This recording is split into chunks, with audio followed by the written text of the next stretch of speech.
it's 12:15. I guess we'll get underway. Good afternoon, everyone. Welcome again to Marquette University Law School, Eckstein Hall. I'm Mike Gousha. This is On the Issues. This is our continuing series of conversations with news and policymakers, people we see doing interesting and important work in this region and beyond. Today we are joined by the director of the Morgridge Center for Public Service at the University of Wisconsin-Madison. She is a professor in the Department of Political Science at UW-Madison, and she is the author of this book. It's called The Politics of Resentment, Rural Consciousness in Wisconsin and the Rise of Scott Walker. We're going to be talking about what's in this book today. It's pretty fascinating and pretty timely, I think, for our election year. And we're going to begin that conversation in just a moment. But first, please give a warm welcome to Professor Katherine Cramer.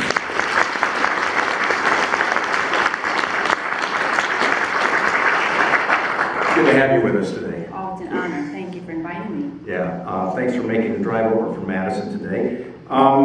Let's begin with the motivation for this book and this project. Why did you do it?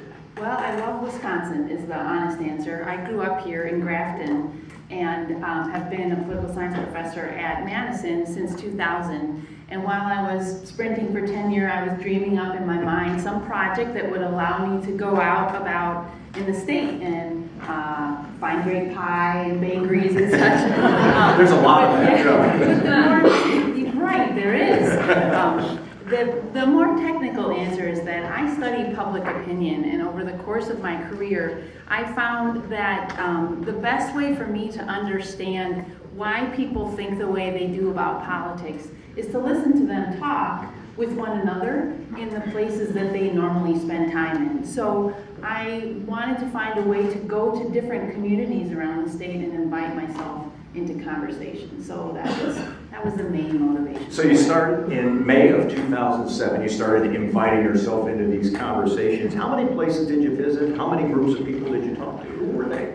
Well, I sampled 27 communities at the start by carving up the state into different regions depending on political leanings, demographics, type of industry, type of agriculture. I just wanted a wide range of places. So there were 27 different municipalities, and then at each of those places I tried to find a group of regulars, people who hung out in a place that I could easily get access to on a regular basis. And so what I did, sometimes the place was obvious. It's sort of everybody in that community knew that that's where you go to get the news. Other times I called up a local cooperative extension office. We have cooperative extension offices in each of the 72 counties currently.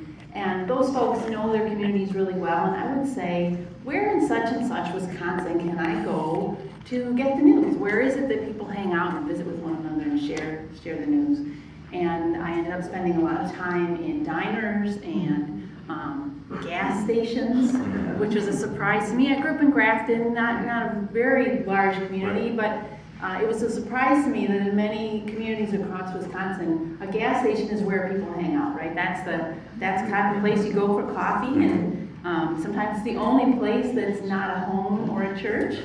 And so the people that I spent time with were, the average person was older, middle-aged white man, but that doesn't characterize the range of people. So most of these groups were groups of people that were a mix of people on their way to work, and some retirees. They were a mix of men and women. As time went on, I spent time with 4-H groups because I became very interested in what younger people in our rural communities were thinking. And in some cases, I had to be a little bit more creative, but to reach certain communities, such as Native Americans in the state, friend of a friend set me up with some folks. Here in Milwaukee, I spent time in a pro bono health clinic to talk to Latino immigrants, so forth and so on. So, ordinary people, really. So tell us how this worked. I mean, you're from the University of Wisconsin, how do you start that conversation? Yeah. Hi, I'm here, let's talk. How do you do it? Exactly. Like that. So, I'm pretty shy, normally. And so, really what I did was to take a deep breath. So let me rewind a little bit and say, say for example, an extension educator has told me, well, in such and such a gas station at 5:30 on weekdays, you'll find the regulars. And so I pull up in my car take a deep breath, walk inside and say, and find the group, they're usually around the coffee house, it's not hard to do, and say, hi, I'm Kathy from the University of Wisconsin-Madison. Do you mind if I join you this morning?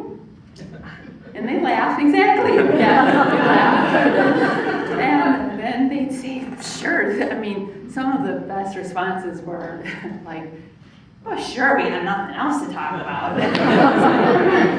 But the people were very welcoming, and then I'd give them a business card so that they kind of could see my name and know how to contact me. And then I'd say, do you mind if I turn on my recorder? This is just for my own use. I'm not going to play it for anyone. It's just so I can transcribe our conversation. Most of the time, people were very comfortable with that. And then I would give them a token of my appreciation, like a pen or a pad of Post-it notes or a football schedule from UW-Madison. And this will become relevant shortly. I learned very quickly that I had to follow that up. I'd give a football schedule or a pen, and I'd follow up right away by saying, this is not paid for by your tax dollars. Because people ask me right away, they'd say, are my taxpayer dollars paid for this pen? And I said, no, this is donated by the Alumni Association. And then we'd start to talk, and I would always ask, what are the big concerns in your community today? What are the big concerns here? And we'd go from there. And I had other questions that I wanted to ask for sure, but really I wanted to follow what they told me was on their mind. So these conversations, I'm sure they might have gotten even a little heated at times. Did people, they just agree to disagree, or they would, what was the experience like? I was in the field, I'm still going back to some of these groups, so you could say I'm still in the field doing this work now. But the bulk of my fieldwork for this book, anyway, was between 2007 and 2012. And nothing has happened in Wisconsin. Exactly. Right. I did not expect this to be a long project, but 2010, our politics got really interesting and very heated, yeah. So one thing that I saw was most of these groups were groups of people who had known each other a long time, whether we're talking rural, urban, suburban settings, and they had figured out how to do the dance of, disagreeing and still being kind to one another. But when Act 10 rolled around, I saw groups, some people just stopped coming, some people getting kicked out, some people just, I would walk in the door and they'd say, they'd kind of take a deep breath and say, just so you know, we don't talk about politics. We've agreed to not talk about politics because we value our friendships more. So it over time it got intense, and depending on the topic, even before Act 10, it would get intense at times. People, they had figured out a way to agree to disagree, or certain topics they knew to avoid. But honestly, people kind of dove in and went at it a little bit more than I think we might expect. And sometimes they're a part of these groups because it is fun for them to have these disagreements. And you said in your book that after you spent time with these different groups of folks, there were a couple of themes that emerged for you. And let's talk about that. You, in the book, talk about something you call a rural consciousness, but you also talked about the important role of resentment in the way people view their politics today. Begin with rural consciousness. What do you mean by that? Sure. Basically, it's a social science term for two pretty not rocket science things. So one is just rural consciousness is an identity as a rural person. Not that people that I'm talking about walk around saying, I identify as a rural person. But they would say things to me like, people like us, or people from here, or people in small town Wisconsin, sometimes they use that phrase, or sometimes they would use geographic markers to talk about Wisconsin. They'd say, those of us north of Highway 8, or those of us north of Highway 20, or they talk about how those people, they contrast themselves with us, people in Madison, Milwaukee metro areas, and kind of make claims about what we think about them. And so it was partly that identity, but then the other part of rural consciousness was this feeling that, people in towns like ours are on the short end of the stick, in so many different ways. And in the many different ways, really you can boil down to about three things. One is this sense that people don't ask us what we think, that decisions are made downstate in Madison and Milwaukee and communicated out, and there isn't decision making going on in reverse. There isn't listening going on in reverse, so that we have to abide by the decisions they make down there, but they're not listening to us when they make those decisions. That was one part of it. Another was about resources, this sense that we're at the short end of the stick in terms of who gets the money, this perception that, you know, Madison sucks in all the taxpayer dollars, spends them on itself around Milwaukee, and we don't see it in return. So it was the resources, the decision-making power, but then also this perception of respect and this sense that, you know, city people just don't get it. They don't get our way of life or what we value. They don't respect who we are and what small town life in Wisconsin is like. So that's rural consciousness, basically that identity and that feeling of just injustice, this sense of we don't get our fair share. It's interesting. I think you said in the book that the way people make sense out of their politics, that in many cases maybe issues are secondary to identities. Yeah, and a lot of times when they're talking about politicians, I mean, probably the easiest way to think about it is when people are assessing a candidate, I very rarely heard people talk about where that candidate stood on this or that or that. But instead, you know, is this person going to get people like me? Is this person going to represent people like me? Do they respect people like me? It was much more at an identity level more than an issue level. Yeah, and I want to walk through and follow up on some of the things you said here. Some of the things that you heard. The feelings about Madison and Milwaukee, very strong. As someone who lived in Wausau in the early part of my career and spent a lot of time in northern Wisconsin, those feelings existed then. It sounds like they may be even stronger today. That people just are not fans of those two cities. Right, and I don't know if they've strengthened over time. I've tried to get at that in different ways, but people will tell me regularly, yes, it's strengthened, but I don't know for sure.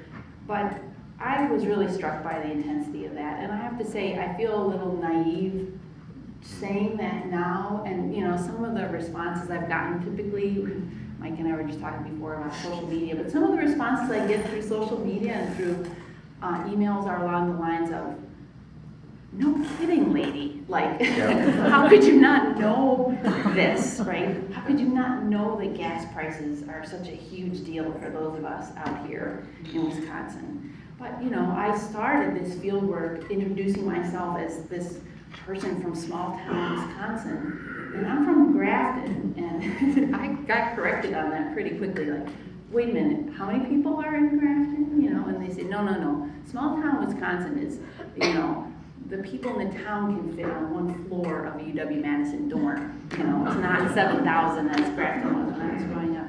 But the intensity of the resentment towards Madison and Milwaukee really surprised me. Their feelings about government.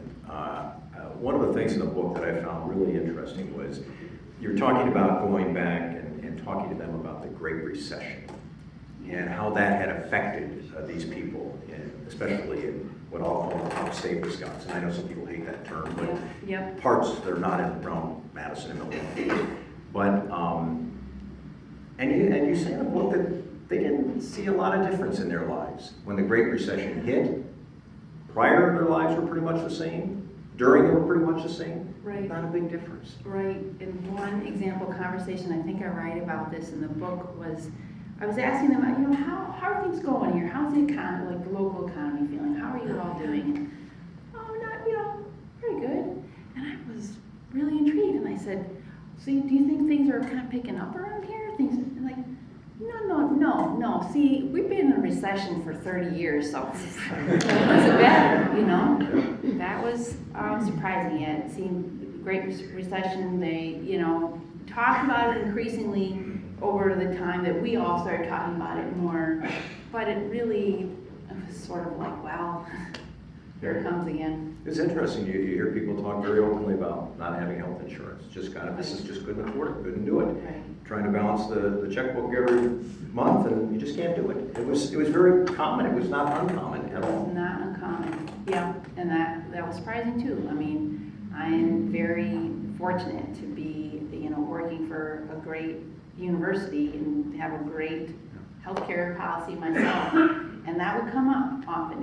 People would say to me, so you have healthcare insurance, don't you? And do you know how much it costs me? And I would, from initially say, well, no, I don't actually. And they'd explain, $1,200 for my family a month to pay for health insurance.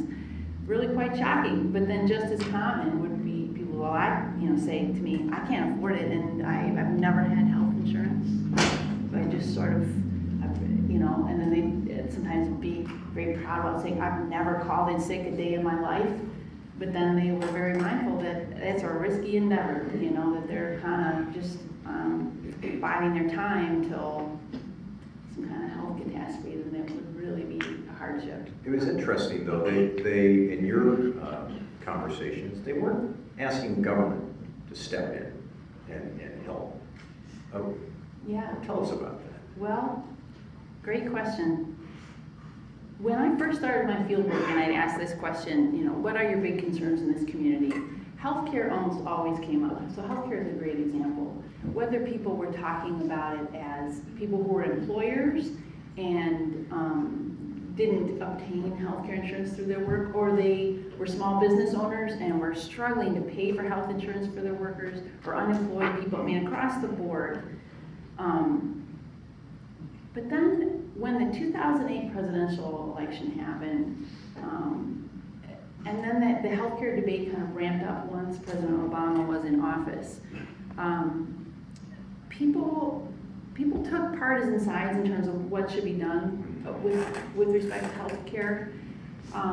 But maybe that's not the best way to answer your question. I think a better way to say is, in general, whether we're talking about healthcare or education or some other policy area where you might, on one hand, think, well, wouldn't people want more of that, right? Wouldn't they want more government in that respect?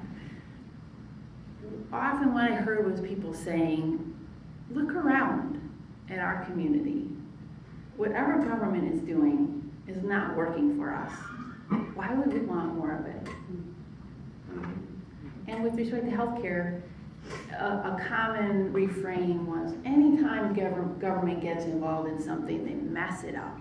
We don't want government to be the ones taking charge of healthcare. Aspirations.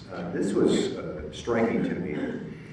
When you talk about education in these smaller communities and whether students would think about going on to college, whether they would go to the University of Wisconsin, Madison, a theme that emerged was that people didn't feel like they had even the same educational opportunities in their hometowns, that the kids weren't prepared to go, that maybe they didn't want to go. Very interesting. And even what they thought was possible for kids in those communities. That's true. Sometimes education, I feel as though I had two very different conversations about education across these different, years of conversations with people in different communities across the state. Sometimes it would be very aspirational. People would ask all kinds of questions of me about UW-Madison, how could their kid get in, and then talk about kind of the trajectory of their kids' lives. And at other times, the conversation was much more along the lines of how quickly can I help my kid get into a means of supporting him or herself. So education was much more a means to an end, and in some respects, and something sort of like a paper you had to get, something you had to do in order to get into a salary job, as opposed to education as aspirational, I guess, as something that would allow people to become, themselves, or become human, or a great citizen. They're two very different visions, but in some of our smaller communities, even if people had the sort of aspirational view of education, there was this sense that, you know, we're disadvantaged from the get-go, because in our local school system, we don't have AP courses, or we maybe have Spanish, but we sure don't have German and French or Latin, and our kids are disadvantaged right off the bat. Or we don't have college prep courses, and, you know, a common refrain was, we just don't have the advantages those people in the cities do. Our kids just don't have those advantages. So, one of the things that I wanted to ask you about was, so it sounds like they have frustrations. Clearly, they don't feel like they're being heard. But I don't necessarily hear you saying they're blaming the government. It sounds like some of their feelings have been transferred to fellow citizens in our communities. So that's the resentment part, and I think that's the part that was most troubling to me. That for all of us, I mean, we're definitely at a particular moment in history, right? Politically, economically, socially, changes in the way we communicate with one another. There's so much change going on, and so much of it is so bewildering that we're all looking for explanations. We're all seeking answers for why is all of this happening and where are we going as a population. And for some folks, the answer it has become to blame other groups in the population, right? It's in their minds, it's a story about who's to blame for the hardships that they are facing. And so when people are saying, I'm not getting my fair share, a lot of times part of that story or the narrative that they're telling me is about, you know, I'm not getting my fair share. People like me aren't getting my fair share. And somebody else is getting more than they deserve. And these certain groups in the population are getting more than they deserve. And a lot of times that notion of deservingness was linked into who's working hard. And they would tell me, I'm working so hard to make ends meet, and my money is going to people who don't deserve it, who aren't working as hard as I do. Mm-hmm. Politically speaking, certain, I think, elected officials understand there is this feeling out there that exists in our state. Did we see policies during the time you were in the field doing this research? Did we see policies that sort of tapped in to that feeling that those people that you talked to had? Absolutely. I mean, Act 10, great example, but also the high-speed train, right? So during the 2010 gubernatorial race, I'm sure many of you recall the debate over the high-speed train line between Madison and Milwaukee.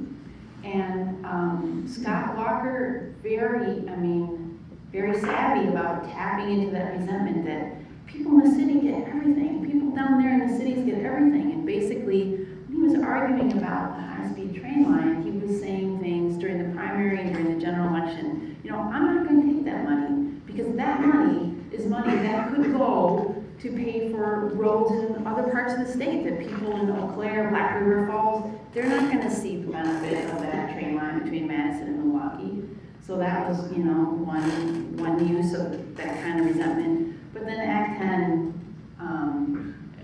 the resentment that I'm talking about was very fertile ground for that legislation, because one interpretation of it was that, look, public workers, I'll tell you in the words of the people that I talk with. So they'd say things to me like,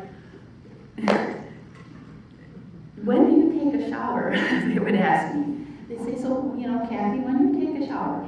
And I'd say, I'm not sure where this is going.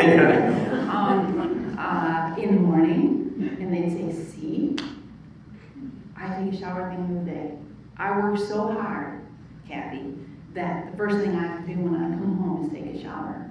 And you're telling me that, and I'm saying this in a blunter fashion than any one person said to me, but basically what they're saying is, public workers sit behind the desk all day. Most of them have these desk jobs where they're working on a computer.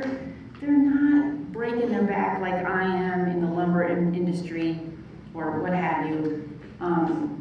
And they have healthcare insurance, and they have pensions. And so what they would say to me is, how is it that I'm working 2-3 jobs to make ends meet, I'm breaking my body, and I can't get ahead, and my tax money is going to pay for those people who have those cushy jobs and they have pensions and healthcare? And Scott Walker, Act 10, and people say, finally. And a lot of people said that to you directly, didn't they? Yes. Absolutely, he's right on target. He should be doing this. Absolutely, it's it's not fair. about time. Mm-hmm. This is really a fairness argument in many respects, the argument they're making. So here's the question, are they right? I mean, well, I mean, because it's a fair question, and there's some interesting things even in the last day or so. The Census Bureau came out, we found out that last year was a pretty good year for income growth for America. It's one of the highest in recent times.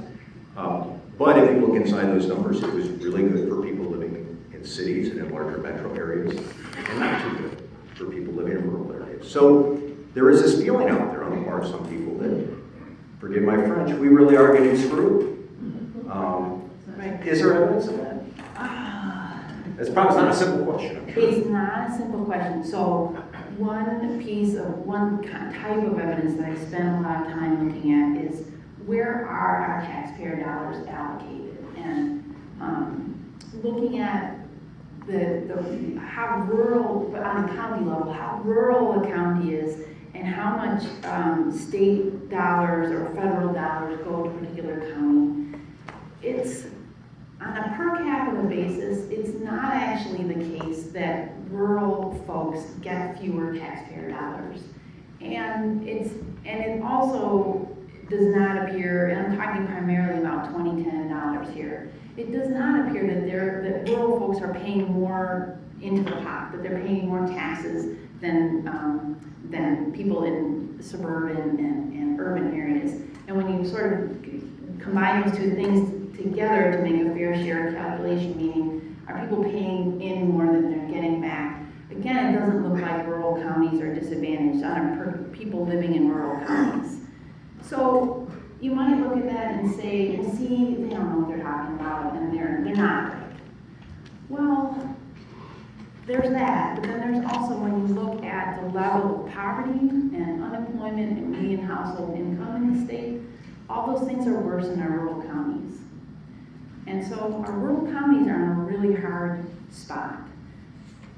Is it, I don't feel comfortable saying they're getting screwed, because I think people in all counties, many people in all counties feel like they're in a really hard spot these days, right? And if you look at, I mean, according, like, there's a higher percentage of the population in Wisconsin counties in rural counties that are under the poverty line than people in urban areas. But you look at our urban areas and say, well, it's not like people in urban Milwaukee or Madison are you know, living high off the hog.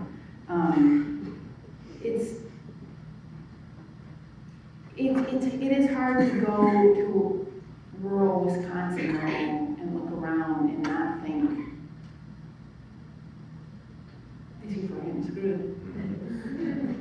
Do they ever think about leaving? I mean, that's the life they know, the life that they feel strongly about, the values they hold, but do they think about going elsewhere in search of other opportunities? Yes and no. So they oftentimes hope that their kids find a better life, and at the same time implement that the kids, if they're going away to college or going away for a job, don't return to the community. So yes and no, they want their kids to go, but they don't want their kids to go. They sometimes will, but they will also have said things to me like, we don't have enough to move. We don't make enough to be able to move it. And I don't know, honestly, if they're talking about their mortgages or just there's an expense you incur when you move to a new place, that they just can't scrape it together to do that.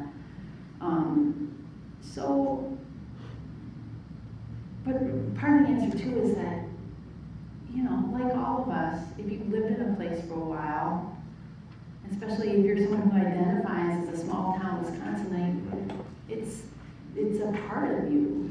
That it's not just so easy to pick up. Like, we could look be a very, take all of the emotion, all of the identity, all of the personality out of it and say, well, they should just move to where the jobs are. It's not that simple, right? People love their home. I want to talk again about the political ramifications of what you found. You wrote an interesting piece, I think, in USA Today back in April near the primary, and you said really, the results of this primary will determine which politician is best able to harness this politics of resentment that you discovered out there. That's still very much a part of the election cycle, isn't it? I mean, Donald Trump plays very well in a lot of the areas you visited. Absolutely. People who are unhappy Right. see him as offering them an opportunity. They do, yeah. And yes, and in my mind, Donald Trump has been a master at breezing through and saying, you're right, you are getting screwed. And I'm going to tell you in a very blunt fashion just who it is, who is to blame. And yes, so he's been very adept at tapping into resentment. And the groups that I've gone back to give copies of this book and just to revisit and see what's going on with them, yes, they're the ones who I would have expected would be supporting Trump are pretty strong supporters. I want to take up an issue that's sensitive, but you have written about it, and this is the issue of race, and there's this, in this campaign, there's been sort of the implication that some of Mr. Trump's supporters are racist, and you said, people who you talk with, really that was a sensitive subject for them. They did not like being portrayed in that way, and they really resented it, and you said it would be a mistake, that we would look at saying, well, Donald Trump supporters are racist in some way. Yeah. Well, I thank you for bringing it up at this point in our conversation, because it's absolutely a part of what's going on here, and we just collectively need to address it. But I try to be very careful about addressing it carefully, because if we simply say those people are stupid or those people are racist, we don't get anywhere. And so another way of saying what I'm saying is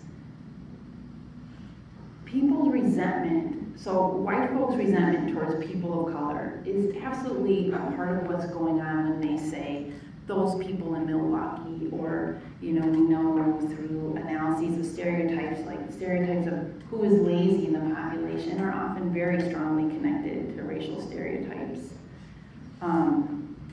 And yet there's so much more that's going on here, right? It's partly about those people in Milwaukee, it's partly about race, it's partly about economic injustice, and really what working on this book has taught me, and watching how President Obama has been received and honestly disrespected in many ways, and the appeal that Donald Trump has had, especially among, say, the so-called alt-right, it's just made it very apparent that we have so absolutely never dealt with race in this country, right? We have never dealt with the fact that from the get-go, our conversations about redistribution and the role of the government in terms of social welfare, or our notions of who should get what, have been intertwined with race. And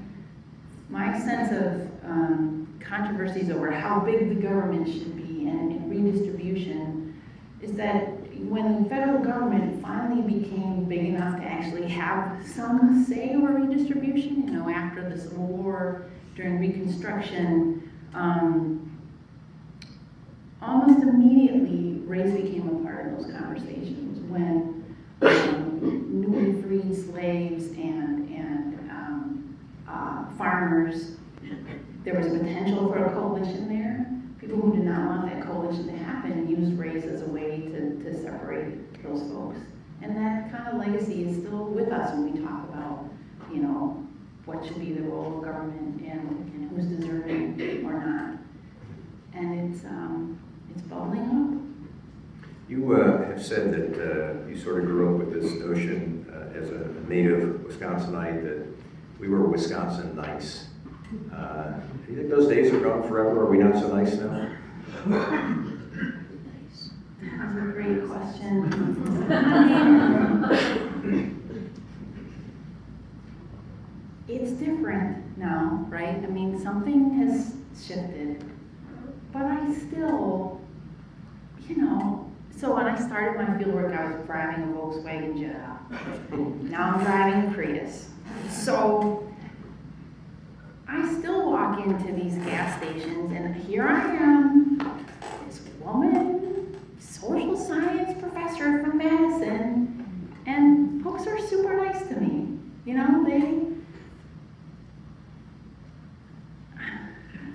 People are still, there's something extra going on in our state, in the way we interact with each other. And I should say, driving my Prius around northern Wisconsin with my UW-Madison Morgridge Center for Public Service bumper sticker, I've encountered more road rage, and maybe I'm just more hypersensitive to it, but there is something else going on, but we're still pretty darn nice people. Yeah. I really, I get a kick out of your car story. I have to tell a quick story here. I have a friend, so he's coming to visit, and he and his wife pull up, and they're in a Subaru.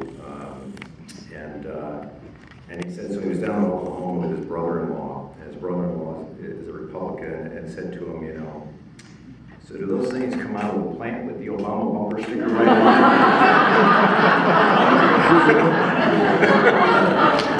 So we do form judgments on the cars we drive and things like that. So they might, I don't know. Maybe just a final question or two, and we'll take some audience questions. But you've done this body of work. What's next? Is there a logical project that follows this project for you? Or can you talk about it? Well, I'm sure I can. The honest answer is I'm not completely sure. I've thought about doing something outside of Wisconsin, but I have to say I've been shocked at how much people in the state are interested in this book and want me to talk about it, invite me to come and talk with Mike Gousha. It's pretty fabulous. Yeah. But what I keep hearing people say is, please keep doing this. Please keep writing about our state. Please keep drawing attention to what ordinary people are thinking. And so it's going to be hard for me to focus anywhere other than Wisconsin for a while, because that's just maybe it's another aspect of our Wisconsinites, that we so deeply care about the state that we live in. Me included. And I'd be remiss if I didn't ask you a question. Part of this was you were getting some research for the University of Wisconsin, and there's so much talk now about the UW system and what does its future look like, and how do people feel about the UW system? What are their feelings? They love it, and they want more of it. They love it, and they feel a distance from it. So it depends on what part you're asking about.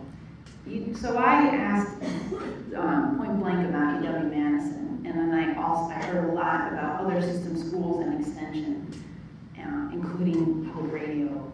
And people, they love Badger sports, and I say that with all sincerity, and I say that as a very positive thing.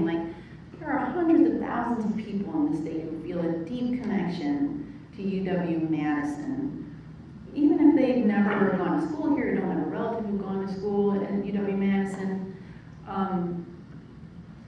And they also respect that UW-Madison is a great school, and that system is a great institution. The fact that we have so many different 4-year colleges and 2-year colleges It's just people do recognize it as a great resource.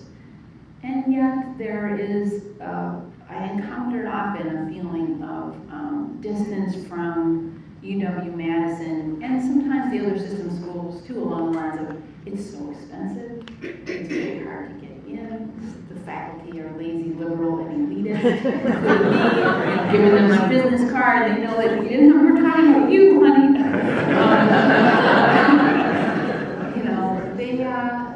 In my mind, it's the UW system has been such a strong part of the identity of Wisconsin that to the extent that people feel like they're not getting their fair share of it, it has created its own form of resentment.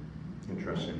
Let's take some questions from the audience. For those of you who've been here before, you know how it works in the seating bowl. You press down on the rim, not on the ball, but on the rim. If you keep your finger down on that, we'll all be able to hear your question. If you're in the back, Ryan has a microphone. He will walk over to you and hold the microphone so you can ask your question and everyone can hear. Preferably no speeches today, but just brief questions. We'll get to them as many as we can. I'm going to start in the back and then we'll come down. Yes, sir. I can't help but think about another book about a state, What's the Matter with Kansas? Good academic question. Please compare and contrast what you found in Wisconsin compared to that book. I'm sort of assuming you know what it's about. Yes. I disagree with some of the arguments of that book. What's the Matter with Kansas, though, focus much more on kind of fundamental Christian religion and its influence on Kansas politics than I came across in Wisconsin. So it seems like a little bit of a different story. But my disagreement with that book is that the way I read it, Thomas Frank was saying, people have been fooled. They've been snowed, they've been sold a bill of goods through being convinced to vote for Republicans on the basis of so-called cultural issues. And that doesn't accurately describe what I found. I didn't come across people who have been fooled in my mind. I mean, if we just talk about votes for the Republican Party and slice off kind of that part, that it was like the Thomas Frank argument, basically he was saying, people are voting against their interests, right? Why would someone vote for the Republican Party when clearly they would benefit from bigger government?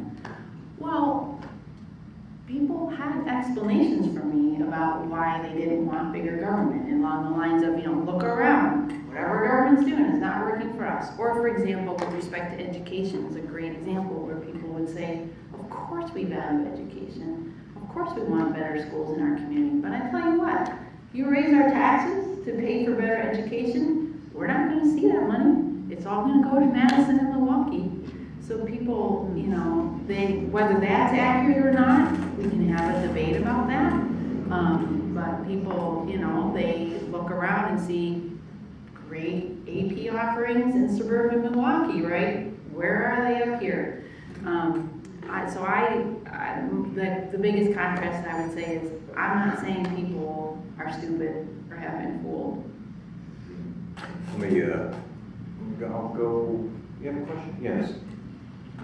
Press down on that if you would on the on the rim. Yeah. I'm a retired teacher, so I feel like I'm interview number one for the Walker administration. I'm wondering if you grew up here, you have this kind of vision of what was Wisconsin. Do you see a little gap there? There's so much resentment, is there something back from there? Yeah, I think there is. I mean, the fact that you all are here today, and like I said, people really want to talk about this topic. I think that says to me, people are not happy with our current politics. And I'm saying that, I hear that from Republicans as well as Democratic-leaning people. So people aren't necessarily saying, I don't like Scott Walker, but I hear across the partisan spectrum people saying, we don't like this divisiveness. We don't like the way we're doing business politically right now.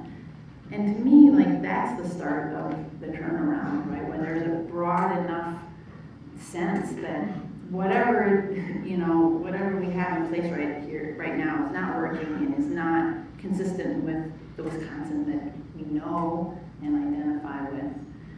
Specifically policy-wise, what's the turnaround? Yeah, I don't have great concrete answers other than vote, get involved, and ask more of our elected officials, right? I mean, then that's all on the individual level.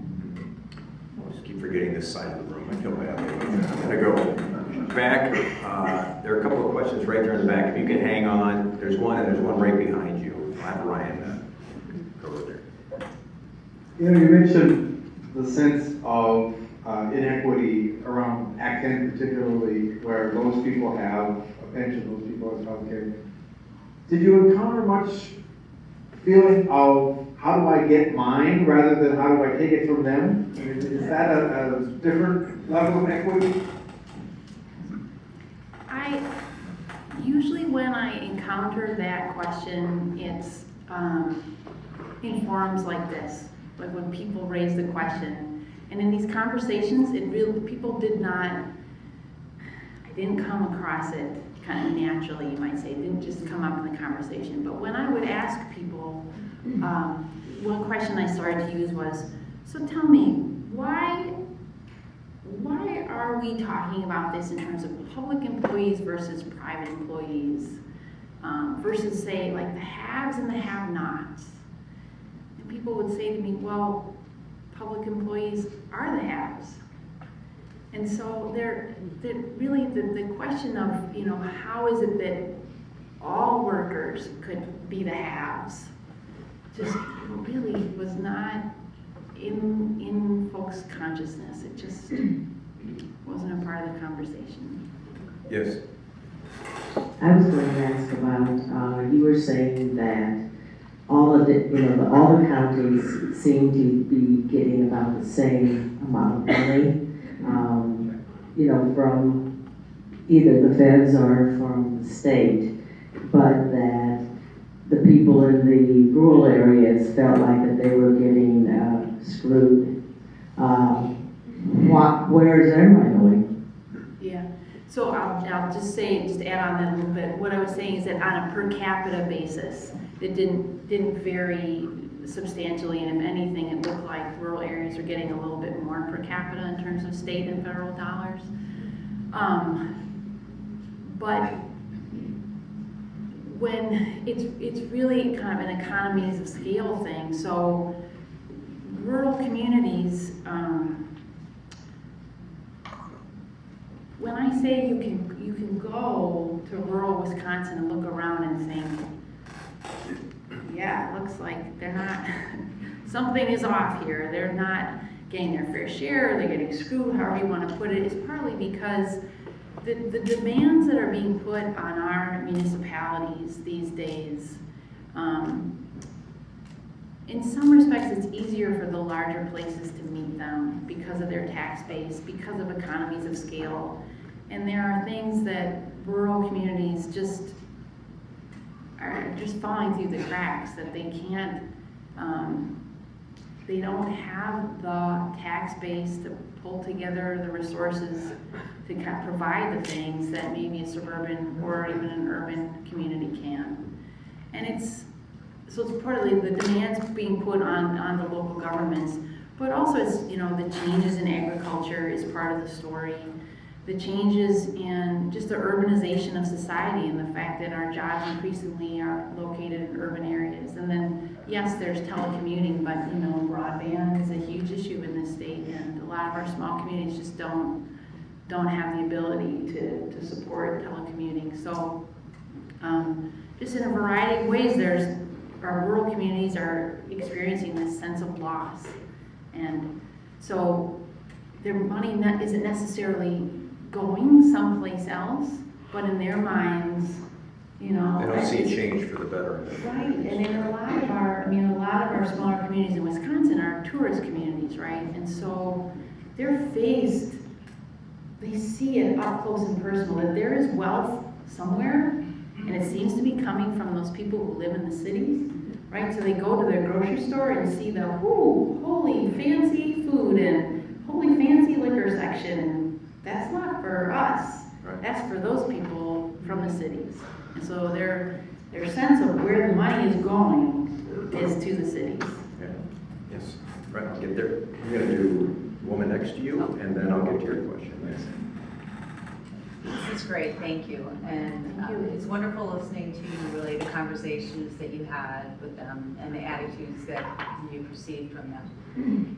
If we had some of the folks that you spoke with here today, talking to what they would see as a Milwaukee audience, what do you think they would want to say to us? What do they want us to know? Yeah, that's a great question. Sometimes I ask them that, like I'll say, I was down in Milwaukee and I heard this, and how do you respond? And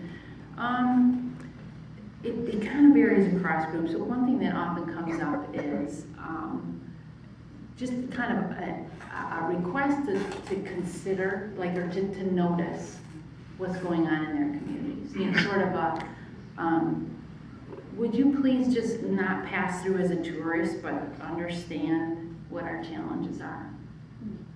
Does that make sense? Sort of like, take notice of us. Is kind They of want general. to be valid too, and they want us to understand. Yes, sir. Great. Yeah, right on the rim, just keep your finger right down on it. There you go.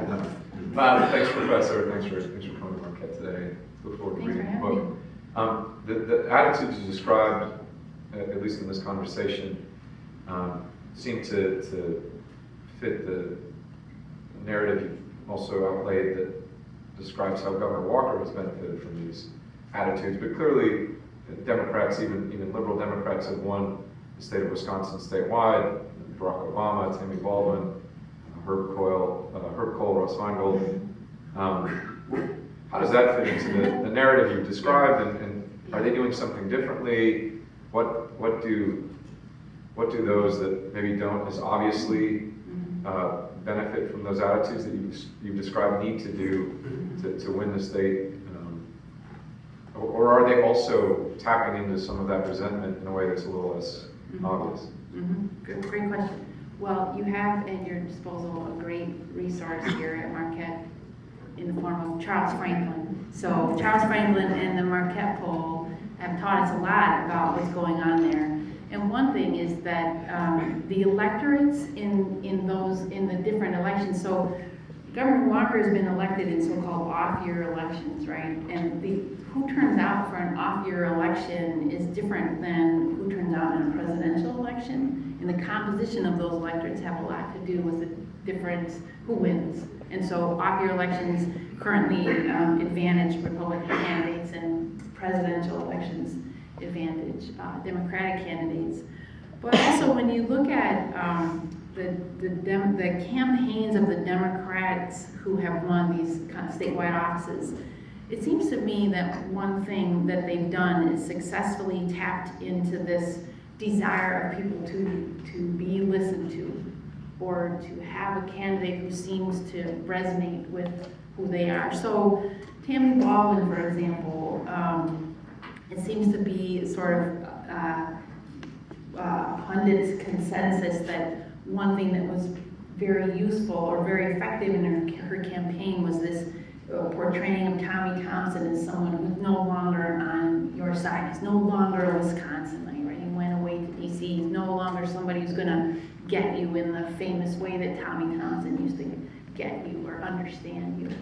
And so with Barack Obama, I was very surprised to find in some of these groups, I mean, the same people who had been conveying this resentment and this so-called rural consciousness to me were very supportive of Barack Obama. In 2008 in particular. 2012 it had started to shift a bit, but they would say things to me like, he seems genuine, or he seems like he's a listener, or he seemed different enough, and I think partly his race was a signifier to people like, this is a different kind of politician, and so there was a moment of hopefulness that maybe he's not like the rest of them, and he's actually going to care about us.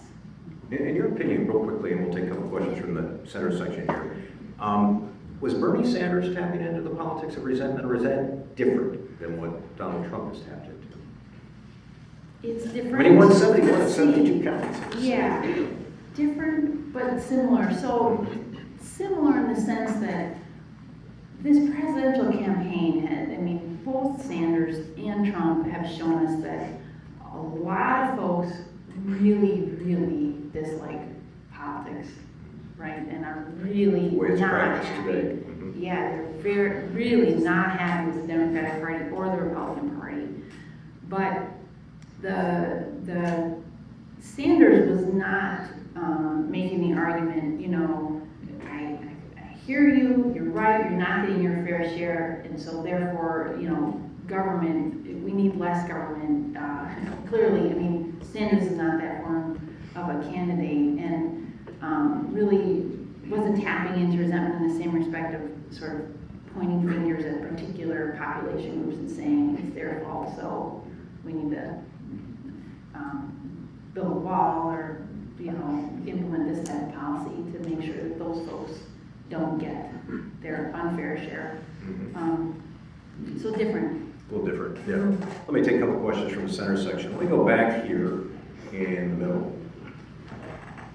I'd like to give the people who aren't seated down here in the bowl a chance to weigh in back there. Hi, two very brief questions. The first one, I was wondering, you started off talking about communications, and I have family from Gays Mills in the southwest of the state. How much of cell phone access and high-speed or cheap internet is that an entrance barrier, not only in communication and small business, et cetera, but also for education, and is that being voiced?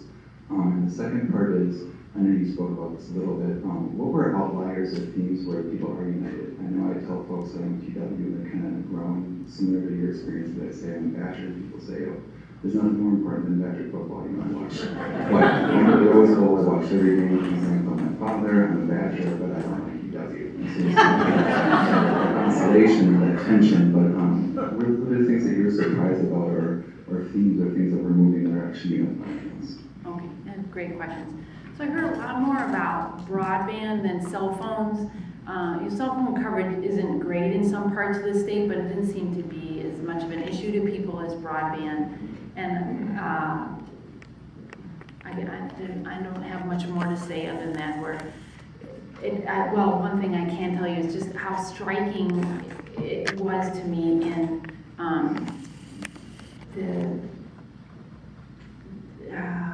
the evolution of social media in different parts of the state. So in, say, Milwaukee metro area, you know, I'd be talking to people and they'd be doing their Facebook while they're talking to me, you know, on their phone or whatever. But in other parts of the state, people would ask me, there's a lot of variation in just how kind of logged in people are, I think, and it has a big, they perceive that it has a big influence on their job opportunities for sure. The unifying things, I mean, Packers are still, one thing I learned, this was new to me, but the Brewers, so growing up in Grafton, Brewers, I mean, Bob Uecker, I have that man's voice on in my home every possible moment, you know, it's just, it's a part of being a Wisconsinite, right? And I found, this would be an interesting project in and of itself, but kind of a resentment toward Brewers in certain parts of the state because it's such a Milwaukee thing, which surprised me. And I don't know if it's the nature of the media markets or, but that Brewers Maybe not it's so the name, unifying. Milwaukee. Maybe. The step series? Yeah, it could be. It could be. Yeah. There is Yep. some of that. Yep, with the Packers Yeah. unifier. One final question. Yeah, go ahead. Sorry. Or maybe two if we can keep it real brief. Could you comment on perception of local government? Sure. One thing that really shocked me was in some communities I would be, say, it'd be my third time visiting with a group of folks. And it would be a group of folks folks who had filled my ear about the government and the university and public workers. And then someone would say, yeah, you know, on all my time on the county board, I, right, or, you know, one occasion, one person said to me, yeah, as the mayor, I just don't know. You know, so that's one comment, but, and that's, I can't say that that's typical, but that shocked me, that sometimes people would themselves be elected officials and be criticizing government. But then on a more positive note, when people did pipe up and talk about places where government is working right, it was almost always on the local level, where people were saying things like, well, here it's different because we're in charge. Right. Final question, yes, right, Ryan, right there, right behind you, yes. Hi, thank you. Given the level of spatial segregation in the state, both from rural and urban, suburban, urban, I'm assuming you agree that that would have a role in that resentment. Do you see any hope for overcoming that resentment given the level of spatial segregation? It will take some effort, right? I mean, it's not going to happen just by chance that we're going to understand each other better. And really, the best way I know to overcome misunderstanding and resentment is to actually know other human beings. And that was my experience doing this project. And that's just my sense of being a social scientist, that the way we overcome prejudice and hatred and misunderstanding is actually putting in the effort to get to know other human beings. And so the spatial segregation, it's going to be there, and you know, we have to put in some effort to bridge it. I'm going to wrap things up there. A couple of things before we go. Professor Cramer mentioned the Marquette Law School poll under the direction of Charles Franklin, and our next poll will come out a week from today, I believe. I think the 21st is the next poll. So if you're interested in that, you're welcome to join us as we release the results. And again, I just want to thank everybody in the room for your interest today, your attention, your good questions. We really appreciate it. It's always great to have you here. And again, our thanks to Professor Katherine Cramer for her time today. The name of the book